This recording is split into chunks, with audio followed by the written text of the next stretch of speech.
This is the X-Zone Broadcast Network, broadcasting worldwide on broadcast affiliates and satellite program providers, including CNN Broadcast Network, Sirius Satellite Network, Star Media, Good News Radio Network, Angel Broadcast Network, Wiki Broadcast Network, and WPBN TV. For more information on the X-Zone Broadcast Network, visit us at www.xzbn.net.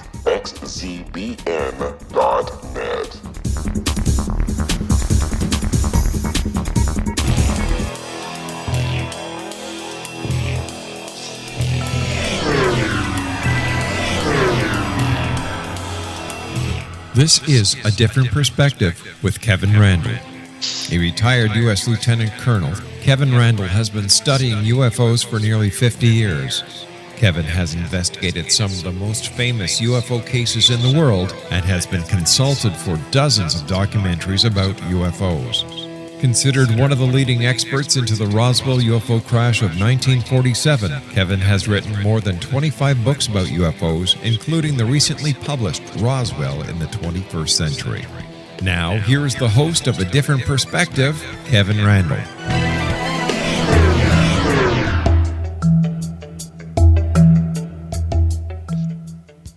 And as promised, we are back from our 167-hour hiatus. This is truly A Different Perspective, and I really am Kevin Randle. We are joined today by David Halperin.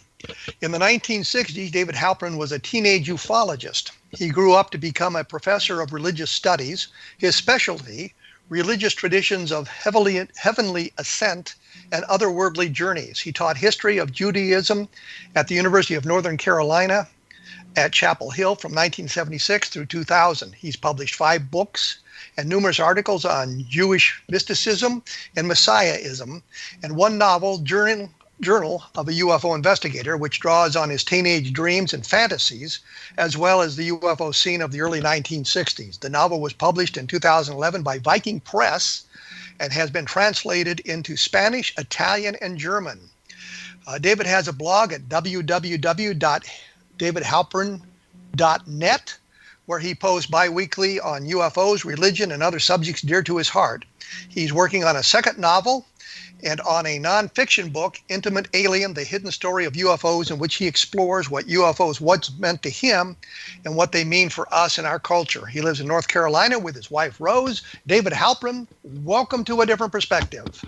I'm delighted to be here, Kevin. I'm going to take a moment here and explain how this all came about. I've been working on a book for a publisher, and I was looking at other UFO landings, and Glassboro was one that came to mind. And the reason it came to mind is back in 1976, when the Project Blue Book files were declassified and sent to Maxwell Air Force Base, to the Air Force Archives, I had an opportunity to go through them. A friend of mine, Bob Cornett, and I went through the big index, and we wrote down every unidentified case. We wrote down the cases that were of photographic interest and those with physical evidence, because we thought those were interested. We kept the names so we could put the names back in after they were all redacted by the Air Force. One of the things we looked at, it was a thick file, was the Glassboro UFO landing. So as I was doing research on that, I looked that up on the internet, and I came across your name and your website and sent you an email. Now, with all that background, and remembering we don't have a lot of time right now, we'll have to take a break shortly. Glassboro, I believe you investigated it personally. You talked to the witnesses. What did you learn? What I learned eventually is that there was no UFO there. It was a hoax.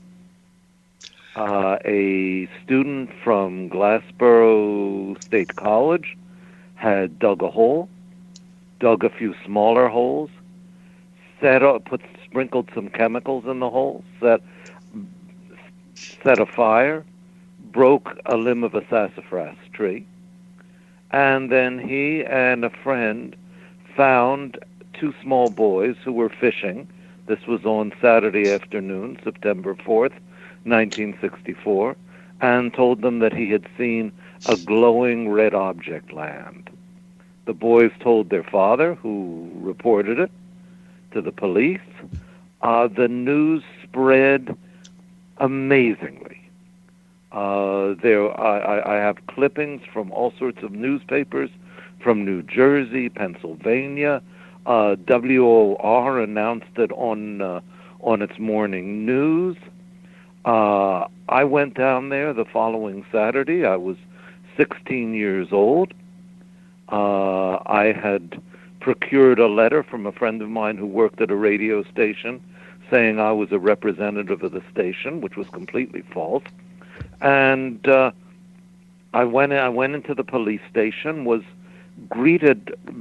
welcomed very warmly.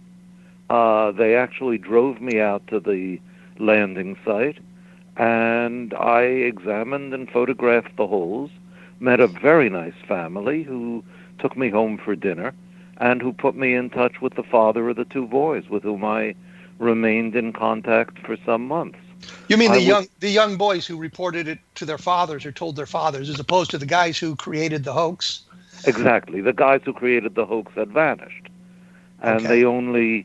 they only surfaced the following January, or one of them did, when he tried to sell the story to a Pennsylvania magazine, Philadelphia magazine. Well, let me break in here. Sure. In here. We'll get back to this right after the break, but we have to take a break here quickly. If you have a chance, take a look at www.kevinrandle.blogspot.com, and we will return momentarily.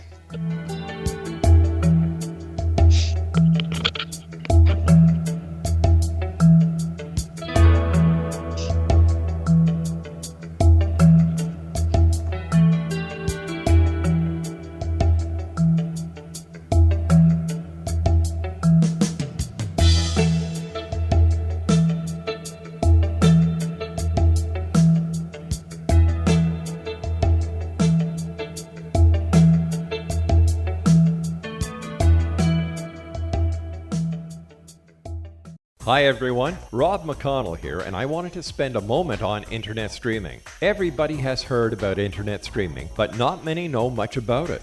Did you know the internet streams just about everything? Movies, From new releases to old classics. TV shows, Almost every show, every episode, and much more. But the question has always been, how do you do it? Well now, thanks to the folks at 123 Ready TV, I have the answer for you. They have developed a simple program app, 123 Ready TV, that you install on your Windows PC, Android smartphone, or Android tablet that can have you streaming like a pro in less than 5 minutes. You truly won't believe how much is available or how easy it is to do until you try. And for a one-time cost of only $19.99, this product is a real winner. To learn more about 123 Ready TV, visit our website at www.xzbn.net.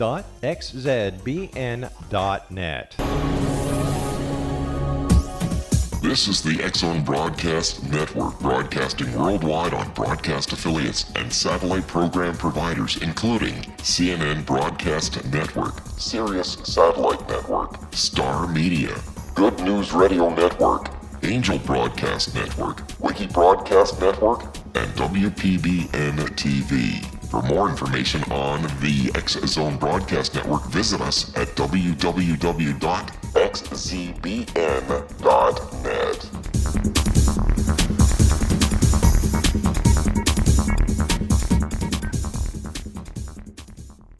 How would you like to be able to read other people's minds? Well, the next best thing is here. When you know how to read a person's name, you know how the person thinks, feels, and behaves.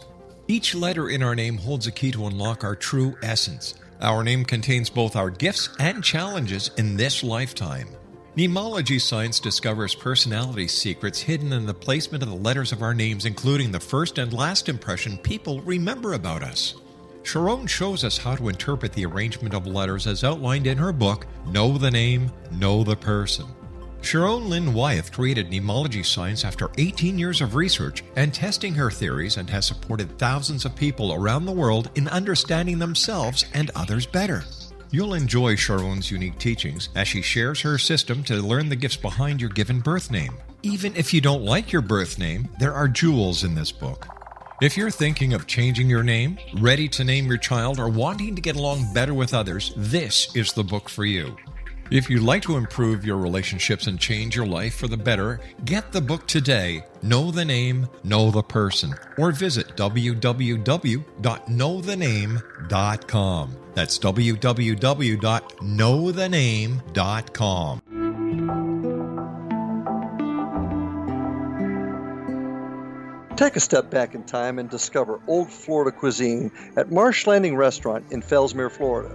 Enjoy delicacies such as frog legs, gator tail, catfish, and swamp cabbage, or enjoy the more traditional cuisine such as hand-cut Angus steaks, ribs, and seafood. Join us for breakfast with a southern flair featuring sweet potato pancakes, biscuits and gravy, and much more. Planning a party? Marsh Landing's private dining rooms can accommodate groups from 8 to 80 people. While you visit, enjoy the historic pictures, artifacts, and stories that line the walls. Marsh Landing is truly a unique experience. Marsh Landing Restaurant, 44 North Broadway in historic downtown Fellsmere, or visit marshlandingrestaurant.com. Marsh Landing, old Florida cuisine at its best.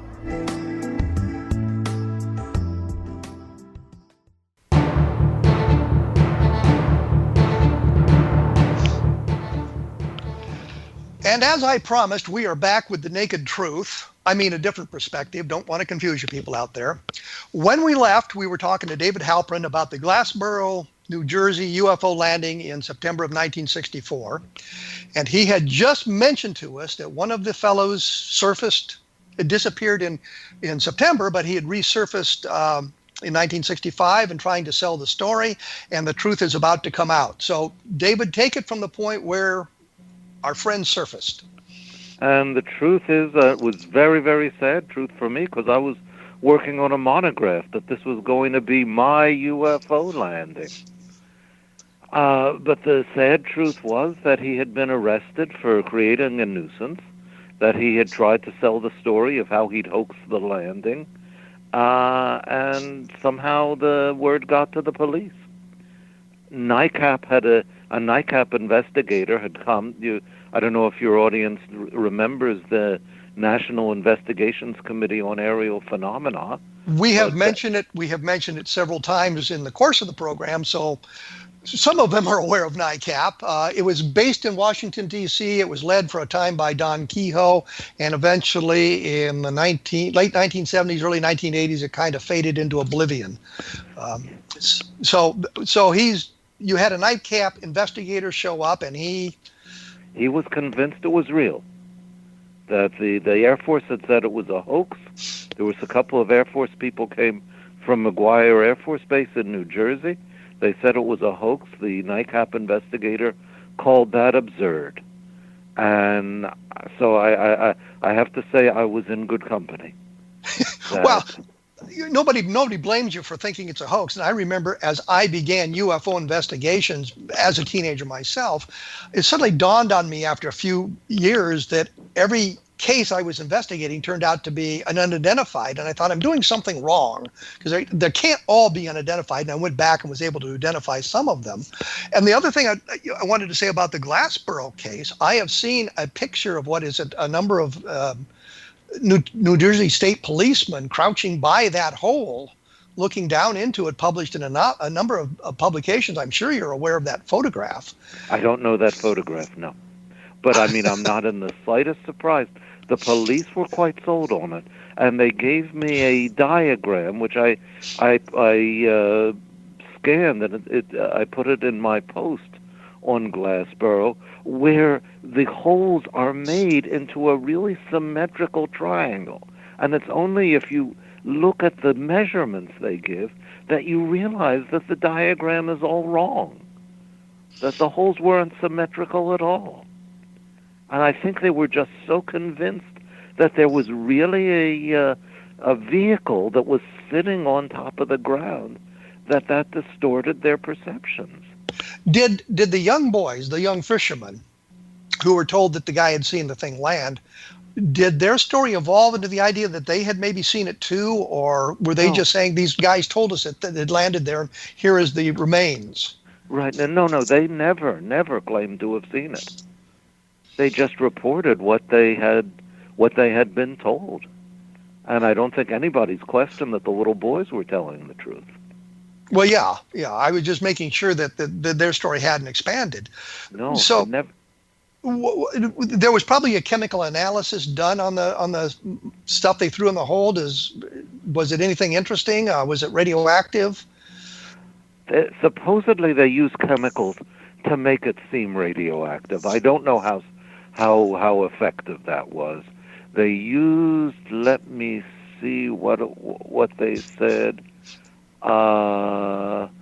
sulfur, potassium, and radium dioxide. I guess that would make it seem radioactive. Well, I remember in the 1960s, you could buy radium paint. And I had a model of the submarine sea view from the old journey to the bottom of the sea, voyage to the bottom of the sea. And I'd bought some radium paint so I could paint the forward windows and stuff with the radium paint so it would glow in the dark. So I guess that would be slightly radioactive, I suppose. I imagine so. But I'll tell you what I think is the really interesting thing about this. That when I put up the blog post, I simply assumed that everybody in the world had forgotten about it, that I was the only human being on the planet who remembered Glassboro. But then I got an email from a lady who was living in Glassboro at the time, and she wrote about how the Air Force had come to town on September 5th. She says, that was her birthday. She says, I remember that day like it was yesterday. Our street was closed. The Air Force was here. They came and knocked on our door and talked to my dad, and no traffic was allowed in or out, and we could not pull our cars out of the driveway for quite a while. Now, I am absolutely sure that didn't happen, because I was there the weekend afterward. I talked to the police. I had dinner with this family. I spoke repeatedly with the father of the two boys. No one mentioned any such thing. And I was trying to figure out where would these memories have come from, because the woman it's clear she was absolutely sincere.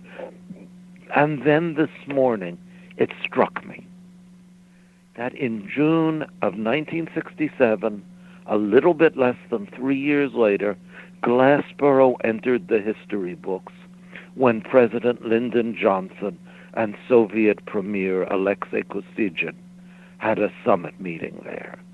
And there must have been strict security. And they would have closed roads. Yes. So I think that is the answer. I didn't write this to you when we exchanged emails because it didn't occur to me until this morning. But I think this woman, and she says that other people she knows who remember it also, telescoped the two events. It sounds perfectly reasonable to me, and reminds me of an interesting story. When I was at the University of after I'd graduated from the University of Iowa, I was assigned to the 442nd Tactical Airlift Wing in Kansas City, Missouri, for active duty. And then when I left the active duty, I was invited to join the wing, the reserve side of the house. So I had Air Force sticker on my car. Is the whole point of this. I had Air Force sticker on my car so I could drive in and out of base. And we went out to investigate some UFO sightings here in Iowa. And not long after that, there was a report on the radio about how the Air Force had been out to investigate this UFO landing in Story County, Iowa.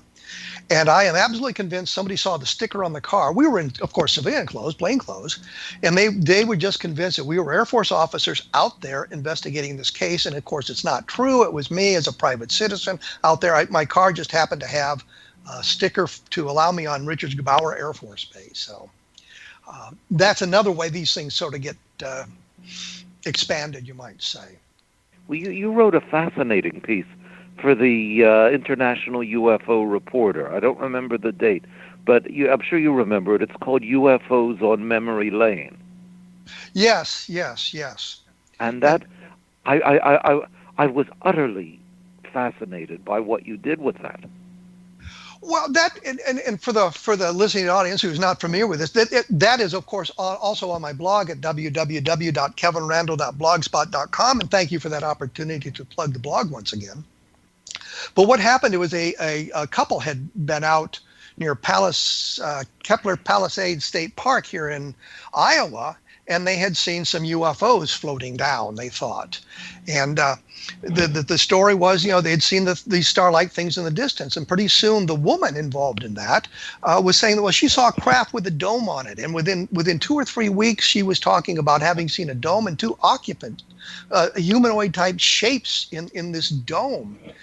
And I talked to the guy, and he said, I don't know where she's getting that. All we saw were these lights kind of floating down. So I went out to the area where they had seen this thing and parked my car about dusk when they had seen these things going in. And I realized what they were looking at were the landing lights going into the Cedar Rapids Municipal Airport. And the thing was, with the wind blowing the other direction, you wouldn't hear that. And with their landing lights on, they did give the impression of floating down and disappearing into the trees. The police had investigated, and they said, well, there were no commercial flights into the airport at the time. But the thing is, it's general aviation was going in and out of it all the time. But I'd seen the exact same thing. So she, I think, had been so frightened by the experience that just seeing the lights in the distance wasn't enough. And she eventually saw in her mind, and she believed it to be the truth, a dome disk, and then these alien occupants behind the dome disk. So that's the story that you were referring to, the trip down memory lane. Do you have any theory as to why her friend remembered it accurately, but she didn't? I think it has to do with fright. I think it has to do with the whole thing. And the other interesting thing is nobody had really talked to him about it. She was being talked to by all kinds of UFO researchers and investigators and things like that. And nobody talked to him. And so I called him up, and he said, well, you're the first guy that that ever called me. And I had the drawings that they had made that night. I had the drawings she'd made a week or so later, and the drawings she made 2 or 3 weeks later. So I had it all. And I think the experience so frightened her that she had to, in her mind, create something that made it a little less frightening. And by seeing beings in the craft, it kind of mitigated the fright, I suppose. So that's my theory, and I don't know if that's accurate or not, but that's kind of what I thought. But it wasn't... It started out as just lights in the sky, and then it turned into a full-blown close encounter of the second kind, which means you see the craft close to the ground. I guess third kind because you see occupants. I don't know. Yes. But I'm surprised that you remember that. Well, I mean, that article impressed me tremendously because I think that's near the crux of what we're dealing with when we're dealing with UFOs. I think that problem of memory, and you've written about this too, it has its fingerprints all over Roswell. Oh, absolutely. There's real problems with the Roswell case because of the way information was gathered and because of the time that had passed between the events and when the investigations began. So I think that there was a lot of that, and I know that there's some confabulation going on, which is to say that witnesses would hear other witnesses' testimony, and they would kind of incorporate it into their own testimony. I think, her name escapes me, the woman who did the studies on memory and how you could subtly implant memories. And one of them, by asking the question, did you see the blue car? Implying there was a blue car there when there may not have been one. And then people say, well, we saw this blue car and that sort of thing. So we get a lot of that sort of thing going on. But I think that when we look at the whole of Roswell, there are some things that we can look at in the sense that they are documented in the newspaper, so we know what people did and how things went down. And there's some subtle documentation we can use to support some of this. And we have to incorporate all of that in the investigation, just not the spectacular pieces of testimony that people give us, but all these other avenues that become very interesting when we look at a case. We're going to have to take a quick break here again, believe it or not. And when we come back, I think we're going to talk about get away from Roswell and Glassboro if we can, and we'll talk a little bit about your book, Journal of a UFO Investigator. And as I say, you can take a look at his website and his blog at www.davidhalperin.net. And I'll post more information about this on my blog at www.kevinrandle.blogspot.com, and we will be back right after this.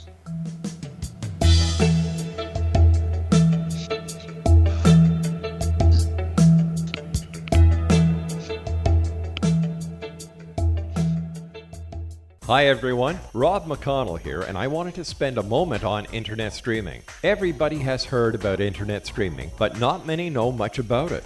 Did you know the internet streams just about everything? Movies, From new releases to old classics. TV shows, Almost every show, every episode, and much more. But the question has always been, how do you do it? Well now, thanks to the folks at 123 Ready TV, I have the answer for you. They have developed a simple program app, 123 Ready TV, that you install on your Windows PC, Android smartphone, or Android tablet that can have you streaming like a pro in less than 5 minutes. You truly won't believe how much is available or how easy it is to do until you try. And for a one-time cost of only $19.99, this product is a real winner. To learn more about 123 Ready TV, visit our website at www.xzbn.net.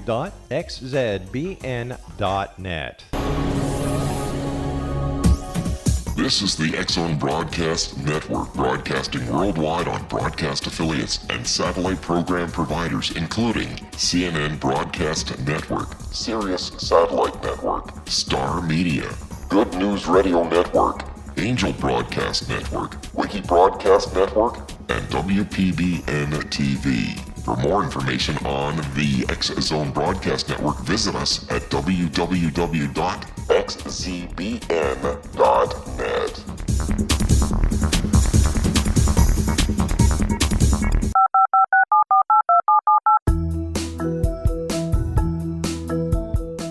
Did you know that when you're on the road with limited data or Wi-Fi, you can still listen to the X-Zone Radio Show with Rob McConnell, The Science of Magic with Gwilda Wiyaka, X-1, Dimension X, Space Patrol, and every minute of the X-Zone Broadcast Network by calling 213-401-0080, courtesy of Audio Now. No smartphone, app, or internet needed. It saves your data plan and it's free if you have unlimited minutes. Call 213-401-0080 to listen on any phone, anytime, anywhere. Remember 213-401-0080 for the best of the paranormal, parapsychology, and sci-fi radio programming anywhere, 24/7, 365.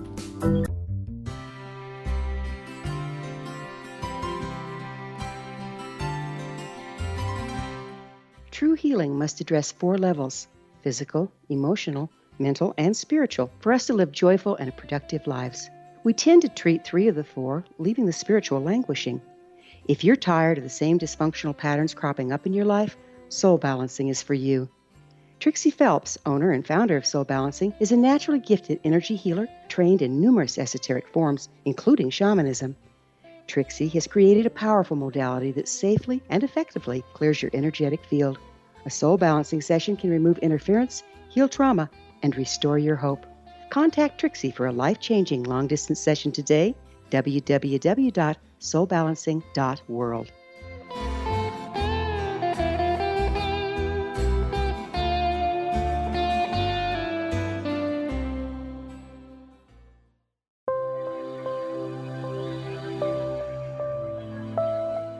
There's a legend shared by many indigenous cultures of a time when the nations were cast to the 4 corners of the world. Each nation was given a body of sacred knowledge that held a different portion of the truth to preserve. True reality could not be known until all the nations reunited, combining the information. If a single one was missing, the world could not be reborn and darkness would prevail. The Science of Magic Radio is dedicated to reuniting the sacred knowledge. With the understanding, none of us has all the answers, but together we can open new perceptions and possibilities. Through our combined vision, the world can be reborn into a place where darkness no longer prevails. Join me, Gwilda Wiyaka, and the Science of Magic daily on the X-Zone Broadcast Network, xzbn.net, or visit us at thescienceofmagic.net.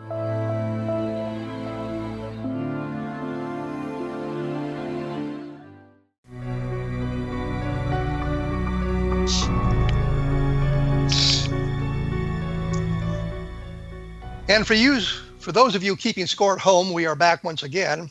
And I have to just mention one thing quickly. There's some interesting byplay that goes on between segments here. And this one has been a little bit weirder than most of them. And that was why we were talking about the naked truth. But we are really a different perspective. And I am here with David Halperin. He's the author of Journal of a UFO Investigator. And you can take a look at his blog at www.kevinrandle.blogspot.com.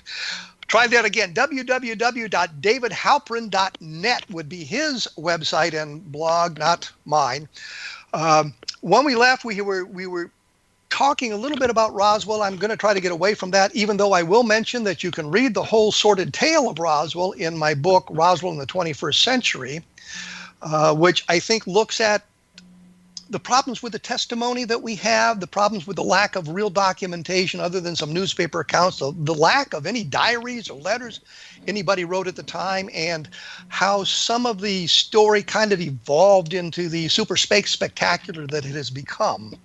And so if you're interested in Roswell, my take on it, which I think is pretty much closest to the truth, then that might be the book you want to take a look at if you've got a real interest in Roswell.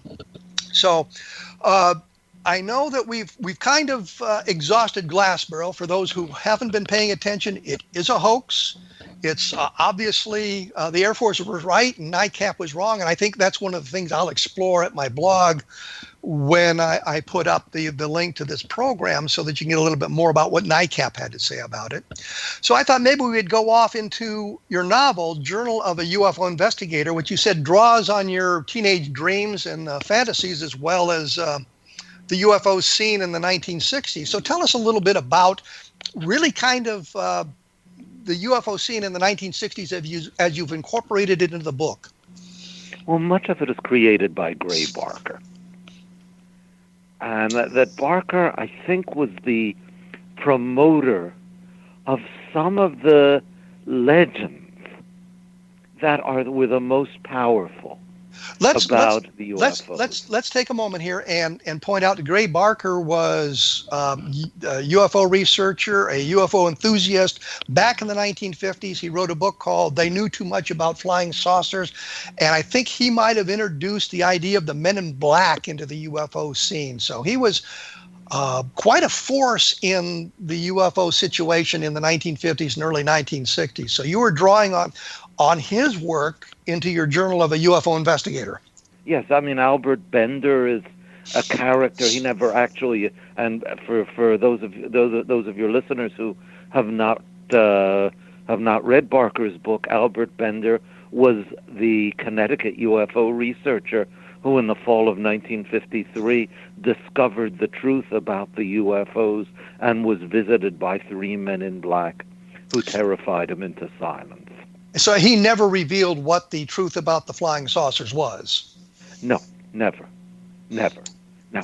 Now, a few years ago, at least, he was still alive, which amazes me. He was in his 90s. And according to Jerry Clark, who I know has been on the program and who was an old friend of mine, that when people would ask Bender about what had happened to him back in 53, he would just be amazed that people were still interested, which suggests that whatever was going on there, it was no very explosive secret. But Barker turned it into this really haunting narrative of mysterious, sinister forces, and it came across just with tremendous plausibility. In any case, I was tremendously impressed by that as a kid. I think that was what got me sparked my interest in UFOs. And it's interesting you say that, because I had kind of a similar experience with John Keel back in the 1960s, because I'd written to him about the Men in Black, and he sent me a letter back and said, the phenomenon is reflective. The more interest you have in it, the more important it becomes, and it sort of grows out of that. So I thought that was an interesting comment, especially about the Men in Black. So, yeah, I mean, I think Keel was onto something really important, and that is that the UFO phenomenon is not something out there. It's a part of us. And whether there's also something out there or not is an open question, but certainly the witness becomes part of the sighting. I think also the investigator becomes part of the sighting as well, because I've investigated sightings and I have been called by documentary producers and said, we want to talk to you about blah, blah, blah, whatever the sighting happens to be. And I say, but I'm not the story. The story is this person or that person. And they went, oh, we want to talk to you. So then the UFO investigator becomes the story as opposed to the witnesses being the story. And then the debunker is part of the story. Yes, because we have to have the other side of the picture, no matter how distorted the picture may be. And the debunker is engaged with the UFO, no less than the investigator, no less than the witness. It's just there's a negative sign attached to the energy rather than a positive one.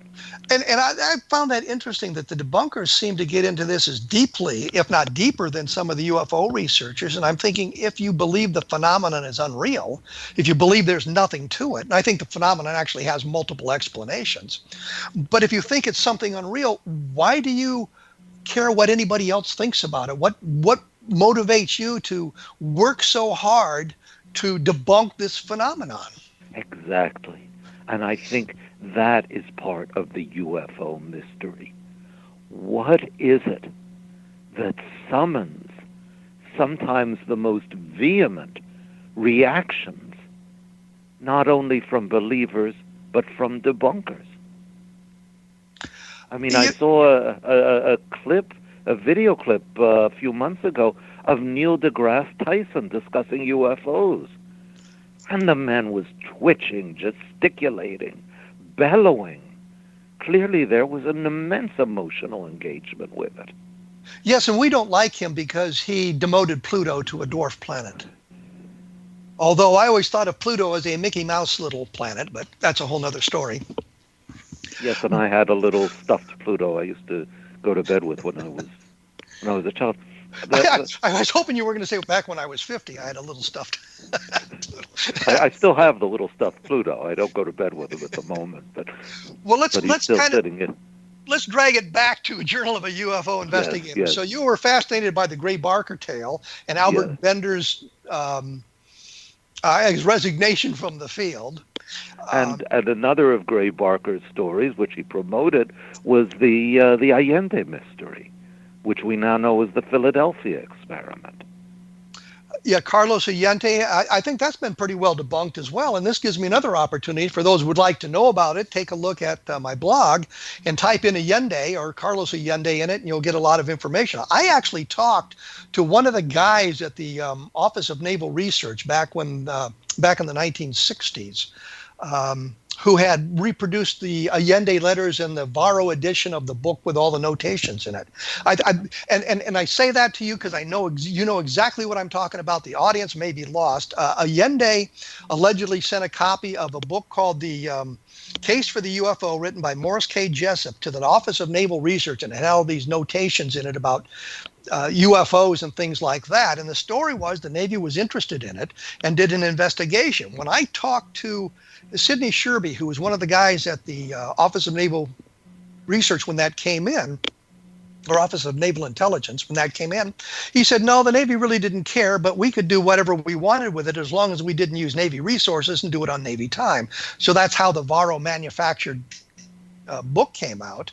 And you can find that with the notations in it now online. And I did an article for it in a magazine, and Allende saw the article, and I have a copy of the article now with all his notations about how wrong I am in these places. But a fellow named Robert Gorman, and I've tried to get him on the program to talk about this specifically. Robert Gorman, turned out he was doing an investigation of the Allende's case and discovered that Allende's parents, who really his last name was Allen, lived not that far from him. So he talked to them, and they told him, yeah, he had this habit of making this stuff up and being involved in all these things and writing notations on everything. You send him a birthday card, he'd write notations on it and send it back. But so it is a hoax. Yes, it is a hoax. So I digress, and I take the microphone away from you, and I hand it back to you. So you were talking about Carlos Allende. Yeah, and it was I guess I would call it a hoax, but I'd rather call it a myth. Okay. And it's a myth that has the most incredible resonance that you can still, I don't know, there's thousands upon thousands of Google searches today for the Philadelphia experiment. I mean, that is not a bad accomplishment for a penniless drifter. And the interesting thing is, Al Blalock, who claimed to have been part of the Philadelphia experiment in later incarnations, had actually stayed with Brad Steiger a number of times, and we're hoping to get Brad Steiger on the program to talk about these sorts of things. And Brad Steiger said that unfortunately he came to realize, even though it was a fascinating story, he was a fascinating guy, it just simply wasn't true.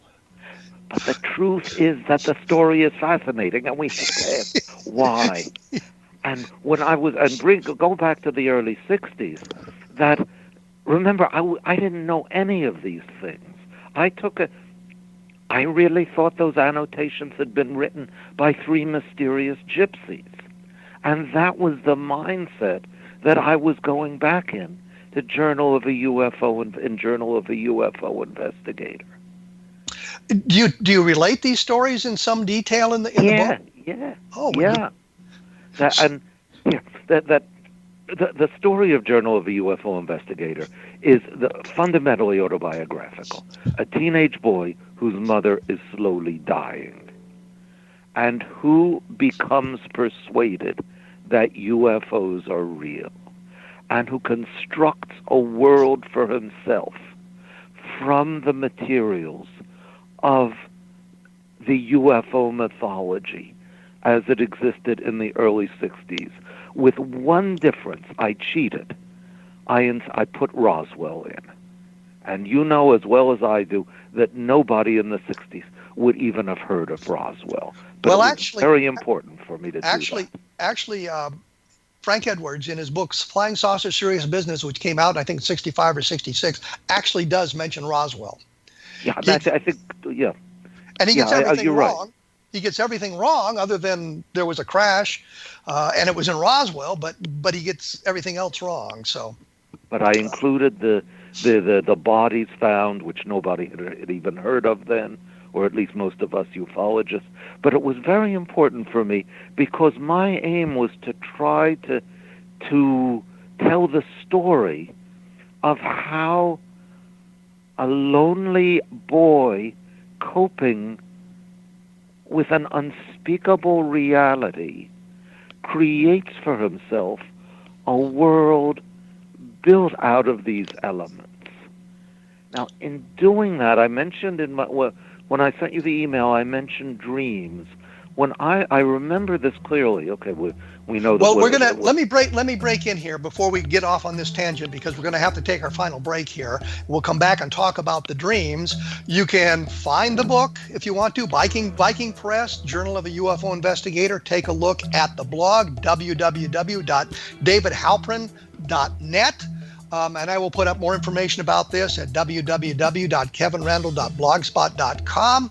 We will return right after this with more of A Different Perspective.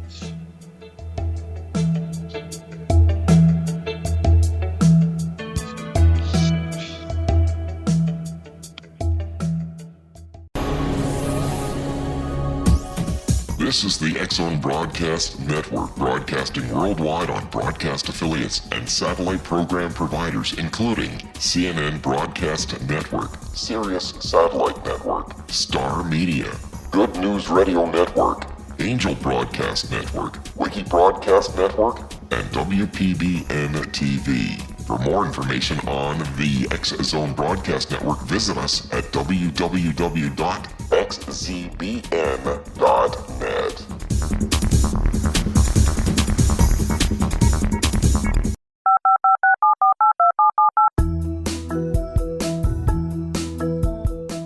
Did you know that when you're on the road with limited data or Wi-Fi, you can still listen to the X-Zone Radio Show with Rob McConnell, The Science of Magic with Gwilda Wiyaka, X-1, Dimension X, Space Patrol, and every minute of the X-Zone Broadcast Network by calling 213-401-0080, courtesy of Audio Now. No smartphone, app, or internet needed. It saves your data plan, and it's free if you have unlimited minutes. Call 213-401-0080 to listen on any phone, anytime, anywhere. Remember 213-401-0080 for the best of the paranormal, parapsychology, and sci-fi radio programming anywhere, 24/7, 365.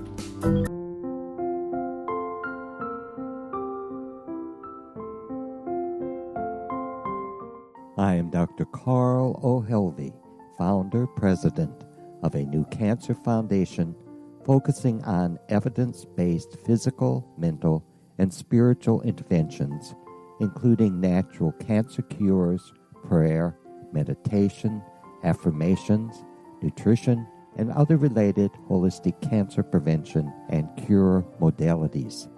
These are used in cancer education, research, and financing care. I ask for your help to continue this important work by donating at www.holisticcancerfoundation.com.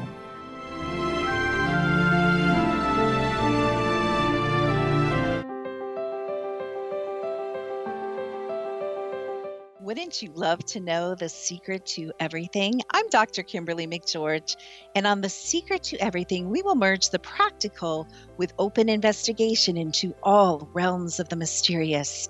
We will talk to cutting-edge alternative health practitioners, those who inspire and motivate you in business and life, and of course, we will share stories of the paranormal, conspiracy, and cryptozoology. You will transform because of the frequency I carry, the frequencies my guests carry.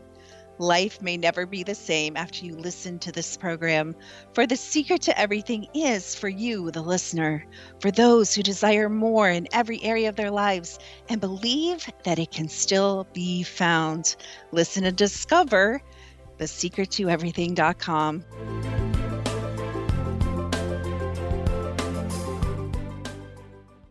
Little children aren't the only ones afraid of the dark.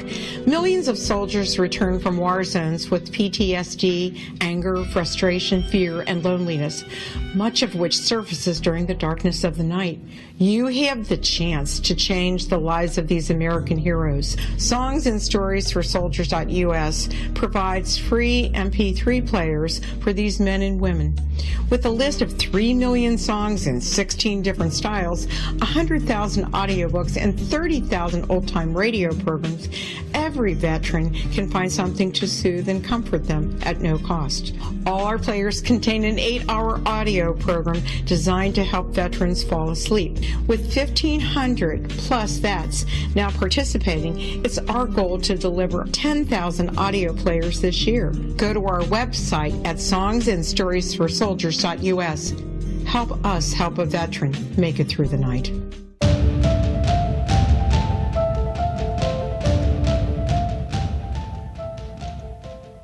And we have returned to a different perspective. I am the host, Kevin Randle. And if you're interested in these sorts of topics, take a look at xzbn.net or take a look at the X-Zone Broadcast Network website, and you can listen to other programs by other hosts and more of a different perspective as well. I am joined once again with David Halperin, whose blog, you can find his blog at www.davidhalperin.net. There's a lot of good information that you can find on his website. We were talking about a journal of a UFO investigator, and he was talking about his teenage dreams, and when I had to break in and take a break, so we will start from that. You were going to say about dreams. Yes, I remember this from when I was about 14 or 15, that I dreamed that I was at a big rambling house out in the country for a meeting for a group of select teenagers like myself who were interested in exploring the edges of science. And I remembered there was a boy with fairly close-cropped blonde hair, wearing a jacket and a tie, as I was, and there was a beautiful blonde in an evening dress. And then I woke up. That was my dream. When I wrote Journal of a UFO Investigator, I asked, well, what would have happened if I hadn't woken up? And the story unspools from there, that the girl whose name, the hero is named Danny. He's a boy, I think he's 13 or 14. The girl is a little bit older and incomparably more experienced. She's actually quite an accomplished seductress and thief. And she gets Danny to agree to come down to Florida to try to so they can break into Morris K. Jessup's old house. And Morris K. Jessup was the writer of The Case for the UFO, which relates back to the Allende letters. Right. To see if they can find the annotated book, the annotated copy of The Case of the UFO. That Rochelle tells Danny how she was there when they found Jessup's body in the car in the park in Coral Gables. And we have to point out Morris K. Jessup committed suicide, allegedly committed suicide, I think in 1959, by running a hose from the tailpipe of his car into the passenger compartment. And Rochelle's sometime boyfriend, Tom, who's the boy with the close-cropped hair, points out that he committed suicide. Rochelle says, no, he did not commit suicide. He was murdered. And she gets Danny to come down to Florida to help her find the book. So is the book mainly about the Allende letters and the things associated with it, or does it go off into other ufological tangents? Yes, it goes off into lots of ufological stuff, but the thread is Danny and what this means to him, because we are reminded periodically that Danny is coming up with this story in order not to know that his mother is dying. And what are some of the other ufological cases you touch on? Well, let's take it that he shows up, he drives down with an older boy who's a mentor. They drive down to Miami, and the older boy leaves him in the Miami airport to meet Rochelle, who's coming in from New Mexico. And she doesn't show up. And as he's waiting for her, that her flight empties, she's not there, and he hears an announcement, Albert Bender, meet your party at the baggage claim. Albert Bender, meet your party at the baggage claim. And of course, Albert Bender is the man who was silenced by the three men in black. Danny goes down to the baggage claim, and there he first notices but doesn't pay too much attention to two men, there are two men, the third shows up later, who are clearing away some of the unclaimed suitcases wearing black uniforms. So we've got the men in black in this thing as well. We got the men in black, and then when Danny finds a suitcase with Rochelle's name on it, tries to walk off with it, the two men accost him. What are you doing with that suitcase? And they take him to an office where there's a third man and wearing the same uniform, go through the suitcase, and they find all sorts of receipts inside the suitcase for motels and for rent-a-car from Albuquerque and from Roswell. So we've got that there too. So we've sucked Roswell into the 1960s, is what you're saying. We've sucked Roswell into the 1960s, and I won't tell you what happens after that. Because you would like people to go out and buy the book. Well, I'm afraid it is no longer in print. Is it available on Amazon? It is available on Amazon. And at this point, I would very much like people to read the book and to get in touch with me through my website when they read it and let me know what they think about it. And that would be www.davidhalperin.net for those of you who have not been paying attention about that.